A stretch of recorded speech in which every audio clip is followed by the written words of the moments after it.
2026-এর আইপিএলে কেকেআরের বদলে যাচ্ছে সম্পূর্ণ কোচিং স্টাফ। এতদিন কলকাতার হেড কোচ ছিলেন চন্দ্রকান্ত পণ্ডিত। খবর আসছে যে 2026-এ তাকে পুরোপুরি বাতিল করা হবে, তার বদলে নতুন হেড কোচ করার সিদ্ধান্ত নেওয়া হবে।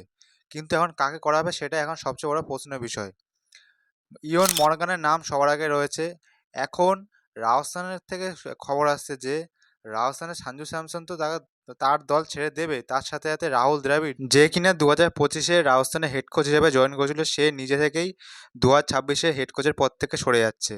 কেন সরে যাচ্ছে, কি বৃত্তান্ত, তা এখনো জানা যায়নি। অভিষেক নায়ারকেও কিন্তু একটা বড় কলকাতার পদে দেওয়া হবে সেটাও জানা গিয়েছিল, কিন্তু এখনো কিছু কলকাতার কেকেআর ম্যানেজমেন্ট কিছু এখনো প্রকাশ করেনি।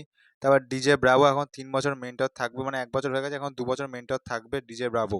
এইসব সবই ঠিক আছে, কিন্তু পরবর্তী কে হতে চলেছে কলকাতার হেড কোচ সেটা এখন সবচেয়ে বড় বিষয়।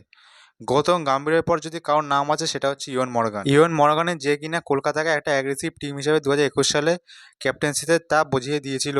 এখন আসবে কি আসবে না সেটা এখনো কলকাতা কিছু পুরোপুরি স্পষ্টভাবে বলছে না। একটা কথা স্পষ্ট বোঝা যাচ্ছে যে রাজস্থানের যে টিম সেখানে একটা বড়সড় কিছু একটা হয়েছে, সেই জন্য সবাই দল ছেড়ে দিচ্ছে।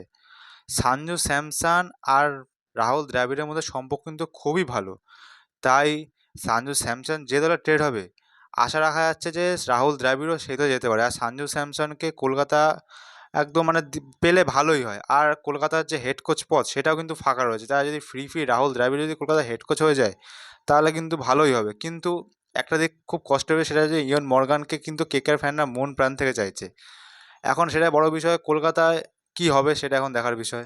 কেকেআর ফ্যানদের মন ভাঙার জন্য একজন উপস্থিত রয়েছে, সে হচ্ছে ভেঙ্কি মায়াসুর, যে কিনা প্রতি বছরের ন্যায় প্রতিবার কারো না কারোকে ছেড়ে দেয় আর কেকেআর ফ্যানরা খুবই কষ্ট পায়। আগের বছর ফিল সলকে ছেড়ে দিল, শেষ আরকে ছেড়ে দিল, সেই নিয়ে এখনো শোক কাটেনি কেকেআর ফ্যান। যাই হোক, কেকেআর এর পরবর্তী কোচ ইয়ন মর্গান না হলে রাহুল দ্রাবিড়, এই দুজনের মধ্যে কেউ না কেউ একটা হবে, সেটা এখন বড় দেখার বিষয়। যদি ভিডিওটা ভালো লেগে থাকে তাহলে অবশ্যই সাবস্ক্রাইব করে দেবেন চ্যানেলটা।